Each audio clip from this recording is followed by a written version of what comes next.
రేణుకా చౌదరి గారు ఆంధ్రప్రదేశ్ లోకి వచ్చి ప్రచారం చేస్తారు అని చెప్పి అనుకున్నారు అందరూ. మీరు కూడా చెప్పారు. కానీ ఇప్పుడు ఎందుకు ఎలక్షన్ టైంలో అటువైపు కనిపించట్లేదు? ఏమో మరి అక్కడ వాళ్ళు నన్ను పిలవాలి కదా. మీరు నేషనల్ లీడర్ కదా, మీరు నేను స్టార్ క్యాంపెయినర్ కూడా. సో నేను వెళ్ళాలి. ఏమో నేను వస్తానంటే భయపడుతున్నాడు, ఏమో అందరిని అడుక్కుంటున్నాడు, ఆమెను మాత్రం రానివద్దని. చాలా మంది క్యాండిడేట్స్ అడిగారండి. చాలా మంది క్యాండిడేట్స్ ఫోన్ చేసి ఏదేదైనా ఆమెను ఇక్కడ ప్రచారానికి పంపొద్దు సార్, మాకు చాలా ప్రాబ్లం అవుతుంది అని చెప్పి చెప్పుకుంటున్నాడు. ఆ భయం ఉంది. వెరీ గుడ్, డర్నా ఠీక్ హై. ఇప్పుడు రేవంత్ రెడ్డి గారు ఒకసారి వైజాగ్ వచ్చారు, మాట్లాడారు. సరే, మీ పిసిసి అధ్యక్షురాలు అక్కడ ఉన్నారు, ఆవిడ ఏదో ప్రచారం చేస్తున్నారు. మీరు అక్కడికి వచ్చి అమరావతి రైతులు ఖచ్చితంగా నేను నిలబడతానని ఒక ప్రామిస్ చేశారు మీరు. నేను ఇప్పుడైనా సిద్ధమే. I'm ready, they have to be ready. అంటే మీరు ఏఐసిసి ఆర్డర్ ఇవ్వాలా, లేదంటే ఏఐసిసి కూడా ఆర్డర్ ఇవ్వాలా, ఏపీసీసీ పిలవాలా? క్యాండిడేట్స్ ఫోన్ చేస్తున్నారు నాకు, ప్లీజ్ మేడం మీరు మా ఏరియాకి రండి అని. There is a system, we have to follow it. లేకపోతే నేను జమ్మని వెళ్ళి వస్తాను. నాకేంటి, నాకు భయమా? నా జాతకంలో లేదు భయం. అసలు రేణుకా చౌదరి గారి హిస్టరీలో లేదు. లేదు లేదు, స్టార్ లో అందరికీ తెలుసు, బహుశా జగన్మోహన్ రెడ్డికి కూడా తెలుసు, అందుకే వద్దని చెప్తున్నారు, అడ్డుకునే ప్రయత్నం చేశారు కదా. పోయినసారి అమరావతి రైతులకి మద్దతు పలకడానికి వెళ్ళినప్పుడు అడ్డగోలు బ్యారియర్స్ పెట్టేశారు. ఓ పోలీసోడికి ఇదే దొరికింది కానీ తైతక్కలాడుతున్నాడు, ట్రాక్టర్ నడుపుతా ఉంటే దాని వెనకాల వచ్చి అరుస్తున్నాడు పాపం పసివాడు. నేను చెప్పాను నా బండిలో రివర్స్ గేర్ లేదు సార్, వెళ్తే ముందుకే వెళ్తాను.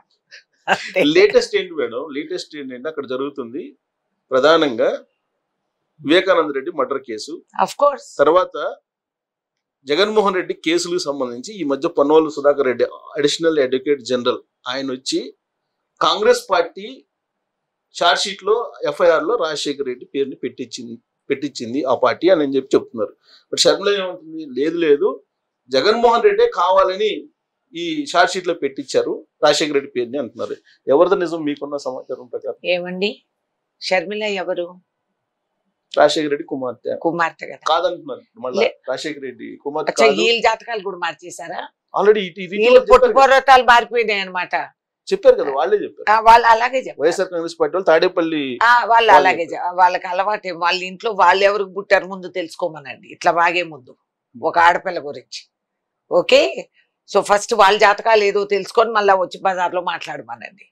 సో ఆమె కాదు, ఆ జెనెటిక్స్ ఎక్కడ పోతాయి సార్? ఆ ఫేస్ చూస్తే తెలియట్లేదా ఎవరు కూతురు అనేది? 100 మంది 1000 మందిలో చెప్పచ్చు. It's okay. ఆమె చెప్తా ఉంది అంటే ఏదో ఉంటుంది కదా.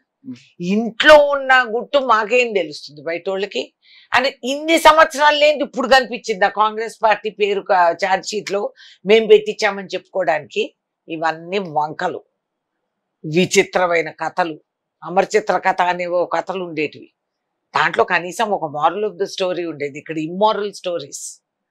కాబట్టి ఇప్పుడు వాళ్ళు వైఎస్ఆర్సీపీ ఆమె కాదు కూతురు కాదు, నువ్వెవడరైనా నువ్వు వారసుడువా చెప్పినోడు? నువ్వెవడరా? రక్తం మంచుకొని పుట్టినటువంటి వాళ్ళు అయితే వ్యతిరేకంగా చేరి వైఎస్ఆర్ కాంగ్రెస్ పార్టీకి, ఇప్పుడు కాంగ్రెస్ పార్టీలో చేరి ఆ కాంగ్రెస్ పార్టీ తోటి ప్రచారం చేస్తుంది. పురంధేశ్వరిని ఓర్చుకుంటున్నారా?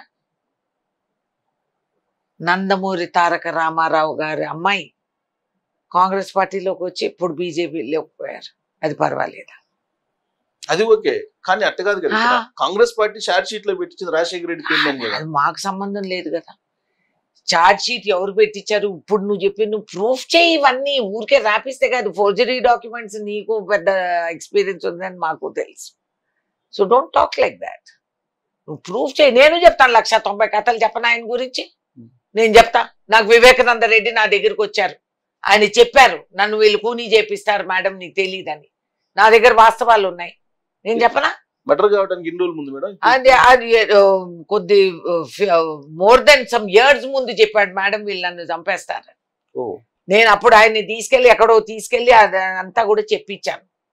ఆయనకి రక్షణ ఇచ్చాము, ఆయన్ని పార్లమెంట్ లో పెట్టాము. ఆయనకి ఎప్పుడు he was afraid that he will be killed.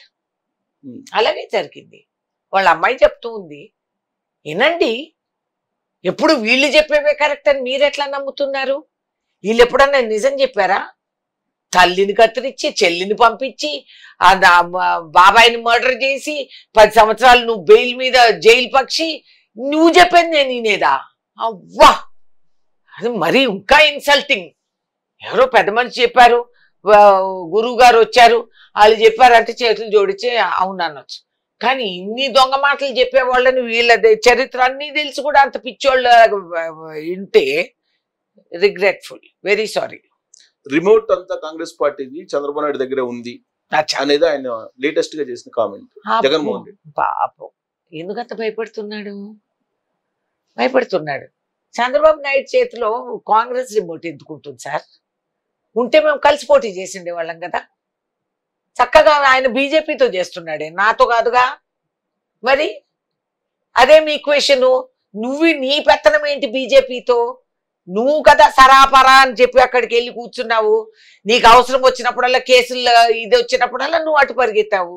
నువ్వు మోడీ నా అంతర్యంగా వేసే నాటకాలు చంద్రబాబు నాయుడు నోవేరైపోతాడు, చూస్తూ ఉంటాడు. ఇటు తిరిగి అటు తిరిగి ఆయన బలవుతాడేమో, అది చూసుకోండి.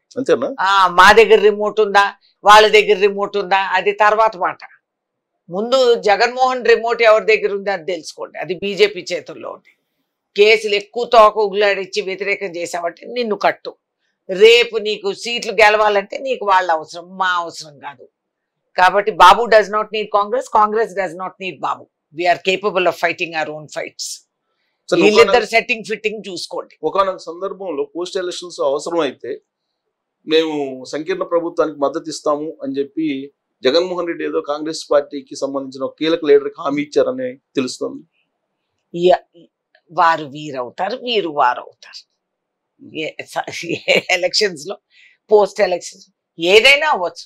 ఇప్పుడు నుంచి ఎందుకు మనకి అనుమానాలు, ఆలోచనలు? No need, let us wait, result వచ్చినాక మాట్లాడదాం. కానీ సంకీర్ణ ప్రభుత్వం అయితే కన్ఫర్మ్, దాంట్లో మేము ఉంటామని చెప్తున్నారు కేసీఆర్ కూడా.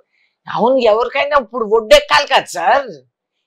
ఆడే కుక్కతోక పట్టుకొని గోదావరి ఇస్తున్నారు బీజేపీని పట్టుకొని. కాబట్టి అది బొవ్వం అనేటప్పటికి నట్టేట్లో మునుగుతారు. కాబట్టి ఇప్పటి నుంచే ఒడ్డెత్తుక్కుంటున్నారు, ఇక్కడ ఎక్కుదామా అక్కడ ఎక్కుదామా. అది వాళ్ళు ఆశించారు, ఊహించారు. తర్వాత మేము ఆలోచిస్తాం. జగన్మోహన్ రెడ్డి ఆంధ్రప్రదేశ్ లో గెలవబోతున్నాడు అనేది కేసీఆర్ ఇన్ఫర్మేషన్ అంట. అది ఈ మధ్య కాలంలో బయట పెట్టారు. దాని కంటిన్యూషన్ లో సంకీర్ణం వచ్చింది. ఆయన కూడా చెప్తున్నాడే ఈ గవర్నమెంట్ ఉండదు ఎలక్షన్ తర్వాత, ఇవన్నీ జోష్యం చెప్తున్నాడు. ఈ జ్యోతిష్కుడు ఎవడో ఆ కేసీఆర్ ముందు ఆయన్ని చూసుకోమనండి. ఆ జ్యోతిష్కుడు చెప్పే కదా ఈయన సెక్రటేరియట్ భంగం చేసి వేరే సెక్రటేరియట్ కట్టడం, ఇవన్నీ చేశారు. దానికి వాస్తు బాగలేదు, దీనికి ఇది బాగలేదు. శ్రీరాములు వారు ఎప్పుడన్నా సుఖపడ్డారా? అందుకని వస్త్రాలు ఎప్పుడు ఆయన కేటాయించలేదు శ్రీరాములు వారికి. ఇవాళ శ్రీరాములు వారు is flavour of the season. ఇప్పుడు ఆయన ఎంత నూరు పొట్ట కొట్టుకొని ఉంటాడు, శుభ్రంగా వస్త్రాలు ఇది ఇచ్చింటే భద్రాచలంలో కనీసం ఆయనకు ఆశీర్వాదం దొరికేది. ఇప్పుడు అది టక్కు. కాబట్టి ఈ జ్యోతిష్కులు వీళ్ళు చెప్పే కథలన్నీ నమ్మి కాదు.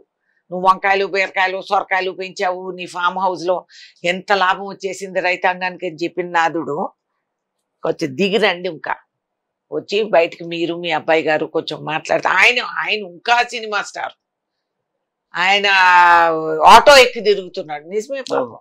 మరి బండి పోయిందిగా, 4 టైర్లు పంచరు బీఆర్ఎస్ బండికి.